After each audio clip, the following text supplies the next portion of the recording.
જય શ્રી કૃષ્ણ. આજે આપણે શ્રીમદ્ ભગવદ્ ગીતાના પહેલા અધ્યાય અર્જુન વિષાદ યોગના શ્લોક નંબર 31થી 40નું પઠન કરીશું. તો શ્લોક નંબર 31થી નિમિત્તાની ચ પશ્યામિ વિપરીતાની કેશવ ન ચ શ્રેયો અનુપશ્યામિ હત્વા સ્વજનમાહવે. હે કેશવ, હું તો લક્ષણો પર અવળા જ જોઉં છું અને યુદ્ધમાં સ્વજનોને મારીને કલ્યાણને પણ જોતો નથી. ન કાંક્ષે વિજયમ કૃષ્ણ ન ચ રાજ્યમ સુખાની ચ કિમ નો રાજ્યેન ગોવિંદ કિમ ભોગે જીવિતેન વા. હે કૃષ્ણ, હું ન તો વિજય ઈચ્છું છું કે ન તો રાજ્ય કે ન સુખ પણ. હે ગોવિંદ, અમારે આવા રાજ્યનું શું પ્રયોજન અથવા આવા ભોગો અને જીવનથી પણ અમને શો લાભ? એષામર્થે કાંક્ષિતમ નો રાજ્યમ ભોગા સુખાની ચ તઈમે અવસ્થિતા યુદ્ધે પ્રાણાન ત્યક્ત્વા ધનાની ચ.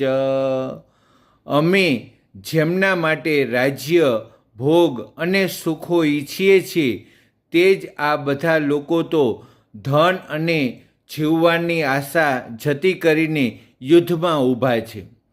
આચાર્યા પિતરઃ પુત્રા તથૈવ ચ પિતામહા માતુલઃ શ્વશુરઃ પૌત્રઃ શ્યાલાઃ સંબંધીંસ્તથા. અહીં ગુરુજનો, વડીલો, પુત્રો તેમજ દાદા, મામા, સસરા, પૌત્રો, સાડા તથા બીજા બધા સંબંધીઓ જ છે. એતાન હંતુમિચ્છામિ જ્ઞતો અપી મધુસૂદન અપી ત્રૈલોક્ય રાજ્યસ્ય હેતો કિમ નો મહે કૃતે. હે મધુસૂદન, હે કૃષ્ણ, હું હણાવ છતાં પણ અથવા ત્રણેય લોકનું રાજ્ય મેળવવા માટે પણ હું આ બધાને હણવા નથી ઈચ્છતો, તો પછી પૃથ્વી માટે તો કહેવું જ શું?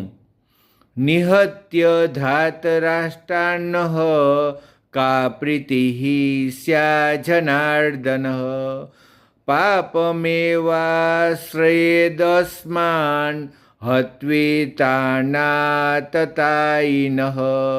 હે જનાર્દન, ધૃતરાષ્ટ્રના પુત્રોને હણીને અમને કયો આનંદ મળશે?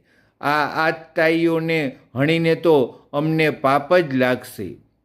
તસ્માન્નાર્હા વયમ હંતુમ ધાતરાષ્ટ્રાન સ્વબાંધવાન સ્વજનમ હિ કથમ હત્વા સુખીનઃ શ્યામ માધવ.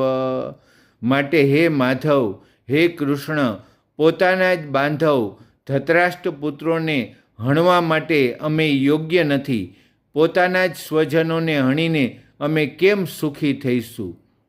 યદ્યપેતે ન પશ્યન્તિ લોભોપહત ચેતસઃ કુલક્ષય કૃતમ દોષમ મિત્રદોહે ચ પાતકમ કથમ ન જ્ઞેયમસ્માભિઃ પાપાદ અસ્માન નિવર્તિતુમ કુલક્ષય કૃતમ દોષમ પ્રપશ્યદ્ભિ જનાર્દન.